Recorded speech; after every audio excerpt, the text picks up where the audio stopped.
Bueno, fundamentalmente yo creo que los problemas que tenemos, uno de ellos es un tema físico, y no hablo solo de la altura del jugador, sino de la capacidad de salto de los chicos. Jugador español joven, después empiezan mejorando con el tiempo absolutamente todo lo que respecta al remate, pero el jugador joven no salta, salta poco en realidad. Yo no sé si tiene que ver con el trabajo realizado anteriormente, porque no se hacen ciertas actividades, y también hablo a nivel escolar, a nivel de educación física, no solo en el entrenamiento de voleibol, que entiendo que, bueno, que hay equipos que pueden entrenar poco, pero pienso que hay cosas que se pueden hacer, que se podrían trabajar, y de ahí la idea de hacer esta videoconferencia, que a partir de la Federación Española, y ver si podemos ayudar un poco con todo esto.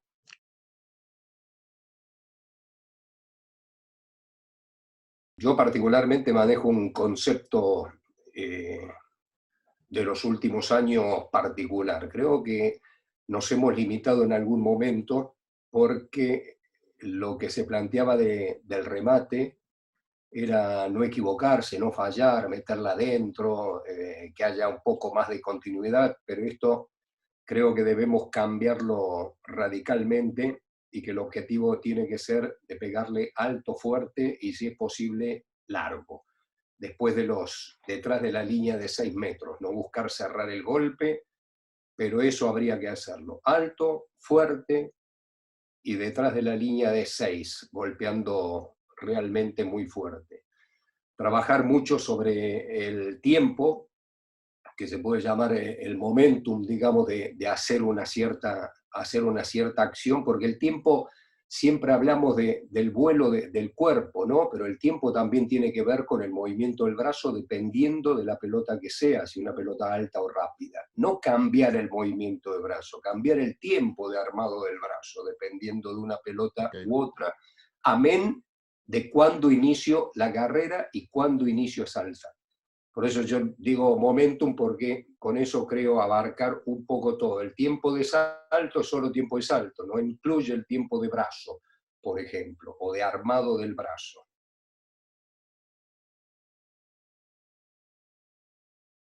Sí, claro, obviamente siempre se tienen en cuenta, tratamos de tener en cuenta los mejores jugadores, tratamos de llevar a los chicos a que observen o analicen a jugadores de su característica, porque no un jugador de 1,90 que esté mirando o se ponga a analizar a un jugador de 2 metros y que salta 1 metro, es desmotivante, no solo desmotivante, correcto.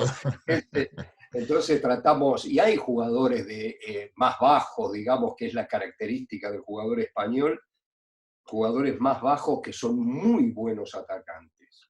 Tiene Polonia, ha tenido Brasil, ha tenido Italia, jugadores de 1,90, 1,91, Estados Unidos, el famoso Kersh Kirali, jugadores que han sido muy buenos atacantes y jugadores de una talla muy similar a la española. Quizás el problema es tener muchos de 1,90, pero bueno, dije, si tenemos que tratar de jugar partidos o competir con eso, bueno, habrá que entrenar para hacerlo lo mejor posible. Otro de los puntos que también tiene que ver con el tema técnico, ya nos meteremos en el movimiento del brazo, me imagino, pero es una fuerza de rotación que muchas veces no se tiene en cuenta. Esa fuerza de rotación se realiza con la cadera, lo que pasa es que no se debe realizar antes, es un movimiento continuo,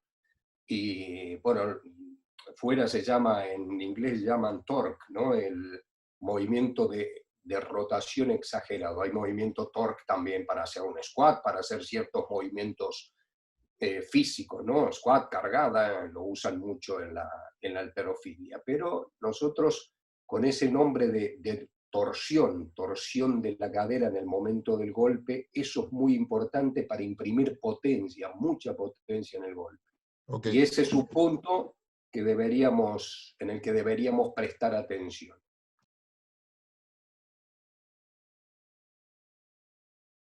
Y trabajamos analítico porque es necesario, pero tratamos de llevar ese análisis o ese ejercicio analítico rápidamente a la situación, porque es al final donde el jugador va a tener que resolver.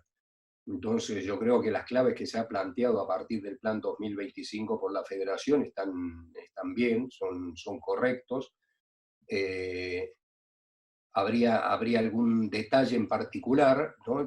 Por ejemplo, cuándo se empieza el armado del brazo, cuándo se debe llegar al arco y flecha, que no somos los únicos que hablamos de arco y flecha, en general es un gesto que se menciona en otros lugares también, y bueno, y hay un movimiento coordinado. Yo hablo particularmente de este armado del brazo tratando de hacer una diferenciación. Podemos hacerlo analítico, con una rodilla en el suelo, lanzando una pelota medicinal, golpeando contra la pared, sin saltar, pero al final, en ese gesto analítico, se trabaja el movimiento del brazo, pero se pierde uno de los aspectos más importantes, que es la potencia.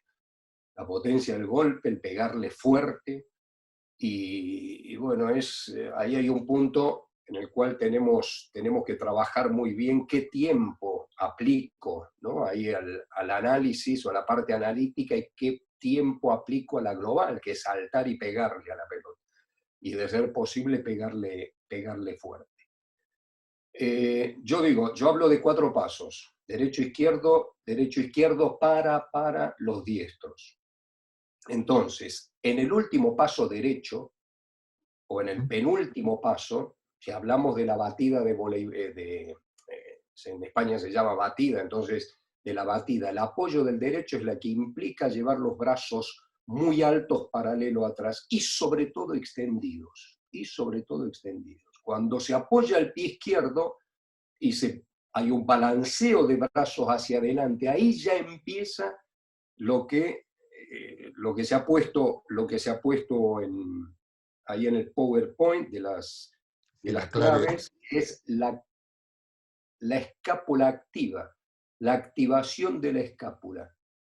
Eso normalmente se hace. ¿Y cómo pasa? Porque en ese momento que apoyamos el último pie izquierdo, que sería más el pie de freno, la escápula ya empieza a retroceder para llevar el hombro atrás, rotación del tronco y el brazo izquierdo adelante. Entonces no es en el aire que se hace todo el movimiento, porque si no me caigo. Encima, si saltamos poco, si quiero hacer el movimiento en el aire, me caigo. Entonces le pego a la pelota cayendo, que ya es un problema de tiempo. Ese detalle de esos 2 pasos pueden ser claves importantes también para llegar a lo que dice el PowerPoint del Plan 2025, que es el armado del brazo, la escápula, el golpe. Yo creo que lo de mayor dificultad que tenemos en este momento en España es el movimiento de brazo de los chicos. Por suerte no de todos, pero sí de muchos. Y es muy, muy difícil de mejorar. Es un gesto técnico difícil de mejorar. Porque, explico la situación, los chicos cuando están con los pies en el suelo o arrodillados, el movimiento de tronco, de pegarle con un brazo extendido sin flexionar el codo, no lo hacen más. Y uno les exige, se arrodillan o sentados o de pie, golpeando contra la pared, y el movimiento de brazo de arquero, más o menos, lo hacen. Cuando saltan, van con el palo a pegarle de nuevo.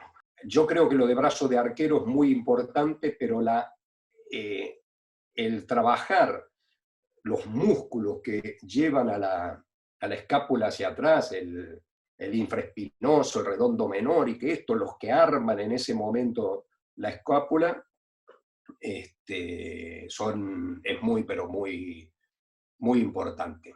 ¿Entiendes? Esos musculitos que trabajan ahí manejando esta escápula activa, el deltoide, supraespinoso, el infraespinoso, bueno, es eso es realmente, no vamos a hacer entrenamientos específicos, ¿no?, para tal o cual músculo, pero que se sepa que ahí hay algo que trabajar, que es esa escápula activa. Aquí lo que se va a ver es el armado del brazo, el brazo izquierdo en alto y un movimiento anticipado de la cadera. Eso implica muchas veces a que el brazo izquierdo se baje antes, perdiendo un cierto equilibrio. Luego el movimiento, aquí lo que se puede ver, quizás el error sea que la mano puede estar más cerca del hombro para formar un brazo de arquero un poco más exacto, pero bueno, se veía el movimiento de la cadera, también. Este es otro, bueno, estos son los errores técnicos que ya veremos quizás un poco más adelante.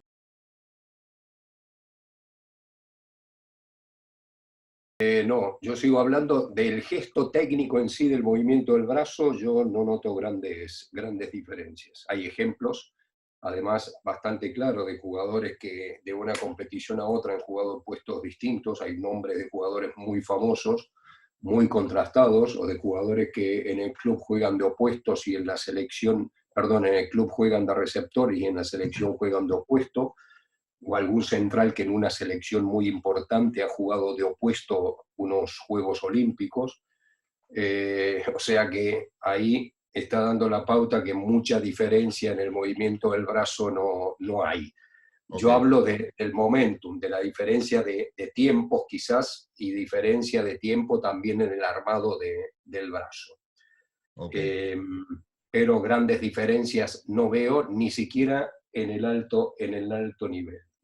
Yo hablo de los tiempos y doy estos ejemplos porque es clarísimo, puedo dar los nombres, Anderson o Mussorgsky, por ejemplo, que Mussorgsky siempre el central de Rusia jugó en los Juegos Olímpicos de opuesto, y el movimiento de brazo de él es muy bueno, ¿no? Lo mismo Anderson de receptor y en su selección de opuesto. O sea, ¿qué decimos respecto a eso? ¿No? Que los muy buenos pueden hacer más cosas, y después lo que sí es claro que a veces con los centrales no trabajamos mucho. Yo hago esta experiencia en situaciones de digamos, con un poco más de libertad, entonces dejo a los atacantes de punta que atacan fuerte, al opuesto al punta que ataquen primeros tiempos, y puedo asegurar que lo hacen muy bien.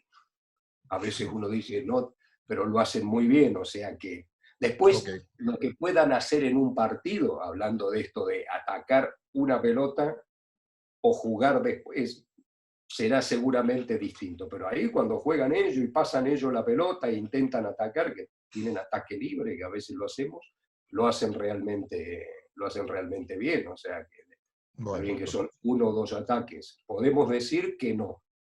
De mi parte, no.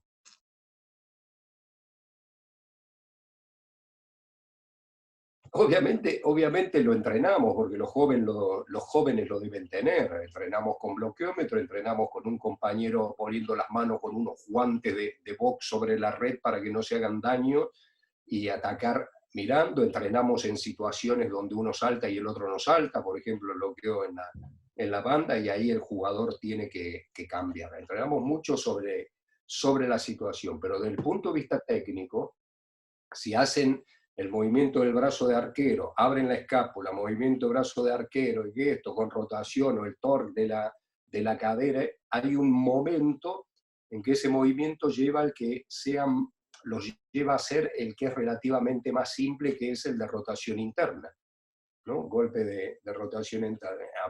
Hay que trabajar teniendo mucho cuidado, porque este ya es un componente muscular de hombro en particular muy importante que tienen que estar trabajados. También entrenamos el de rotación externa. Yo creo que un buen atacante, si tiene, que ya parece fácil, pero es muy difícil, una buena línea, una buena diagonal, y esconde bien una finta o una cachirla, un golpecito, y esto, con eso es suficiente. Cuando uno quiere, después está el golpe a la diagonal, cambiando con rotación externa o frontal, el golpe a la línea cambiando con rotación interna o frontal y después saber esconder con una finta. Hay jugadores que dicen, ¿por qué yo hago la finta y no se me cae nunca? Porque te la ven. ¿Y por qué él hace la finta y se le cae? Porque no se la ven. Eso también se entrena. El golpe contra el bloqueo, golpes planos, eso ya es un tema técnico de mayor nivel, ¿no? Yo creo que sobre todo la técnica en situación tiene que ser muy buena. ¿Sabe por qué? Porque a veces decimos que los jugadores no, ¿y cómo es? No, remata bien. ¿Y qué es rematar bien? ¿Hacer una buena carrera, saltar bien, armar bien el brazo y pegarle a la pelota? ¿O atacar bien? Es atacar contra triple, doble bloqueo y una defensa armada en el equipo rival, que de eso se trata, ¿no? En definitiva. Entonces la técnica está bien y hay que trabajarla y es muy, pero muy importante. Pero después en la situación hay que llevarlos para hacer lo que tú comentaste ahora, de decir, ¿cómo hacemos para...? Nosotros lo entrenamos analíticamente y en situación.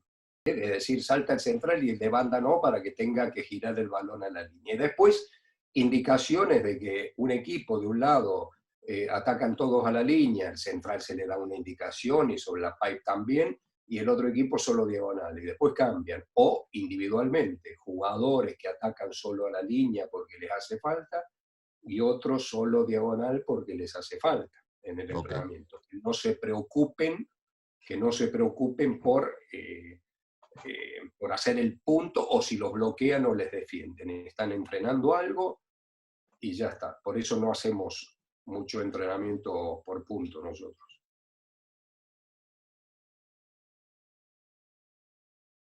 No siempre relaciono el calentamiento con la parte principal, ¿eh? No creo que sea necesario hacerlo siempre partir de un... Eso lo hacía antes, de que armábamos todo un entrenamiento, de un ejercicio, llegábamos a la situación de juego, al ejercicio competitivo, ¿no? El ejercicio de competencia. Yo creo que el planteo es hacer trabajos técnicos, eso no lo podemos negar, pero se puede empezar con una situación de 2-2, empezará calentando. Nosotros usamos mucho estos ejercicios como calentamientos, porque creo que son los que más se acercan a la situación de juego que van a tener que resolver posteriormente, y no solo en el entrenamiento, sino en los partidos también. Entonces hacer el calentamiento básico que se hace antes de los partidos, jugadores en parejas. Yo lo de jugadores en parejas lo hago solo en los partidos porque hay que hacerlo. Hay campos en que no podemos hacer ciertos ejercicios que usamos nosotros porque no hay balones y no hay espacio físico para hacerlo. Entonces, ese ejercicio, que es el ejemplo básico, nosotros no lo usamos, excepto si tenemos que calentar, pero con un objetivo que es distinto, que no viene al caso. Y hacemos ejercicios de precisión, por ejemplo, con la red de por medio o no, de colocadas, ataque a la línea, una defensa, una determinada situación, un compañero que coloca 4 y a 2, o jugadores que están en 4 y a 2 y golpean si se les exige o solo diagonal o solo a la línea, son ejercicios de calentamiento. Después se une con el otro lado. Primero lo hacemos de un lado, ¿no? Un jugador en 6 que coloca 4 y a 2, que ya está entrenando la colocada alta, que también de eso se debería hablar, pero será en el otro tema. Y los jugadores de 4-2 que atacan o la línea o la diagonal, dependiendo del gesto técnico que necesiten más. Esto como calentamiento. Luego, eso mismo se hace hacia el otro lado. El de 6 coloca 4 y a 2, por ejemplo. Los de 4 y 2 hacen la transición de apertura, que es también desde el punto de vista técnico muy importante, colocada y golpeo a 5-1 en el campo rival. Dependiendo lo que... Yo les pido siempre que en ese tipo de calentamiento utilicen el gesto técnico que peor hacen. Correcto. Siempre. Porque si no, que yo sé que después los jóvenes en el partido van a terminar atacando lo que mejor hacen. Y quizás ahí está el bloqueo y la defensa. Pero bueno, son jóvenes, tienen que aprender y para eso estamos nosotros, para tratar de llevarlos y desarrollarlos y aumentar o mejorar su capacidad, en este caso su capacidad de ataque. la siguiente sesión podemos ver quizás alguno de estos ejercicios, ya que el tema irá sobre estos ejercicios de calentamiento. Yo los hago simplemente, y vuelvo a repetir, porque eso, estamos trabajando en una cierta forma, son ejercicios sintéticos en definitiva, ¿no? Pero en cierta forma estamos trabajando la técnica, hay que corregirla, ellos conocen las claves o los errores que cometen y se les insiste para que piensen en eso, en vez de tenerlos golpeando contra la pared. Pero ya estamos en el campo, ya hay una situación, ya hay una colocada, porque en la pared, el repetir contra la pared está muy bien. En algún momento hay que hacerlo. Pero yo creo que hay que evaluar qué porcentaje de una cosa u otra. Eso es realmente muy importante. Yo particularmente entreno así. Analíticos sí. Tienen ejercicios, en los calentamientos tienen ejercicios que tienen que hacer todos los días. Todos los días, antes de empezar a entrenar, y que uno será bloqueo, desplazamiento, bloqueo a la izquierda, el otro gesto de ataque, el otro toque de dedos, el otro, hasta que comenzamos. O sea que ya un trabajo analítico previo están haciendo, antes de comenzar hasta el calentamiento. Pero tienen pautas, ¿no?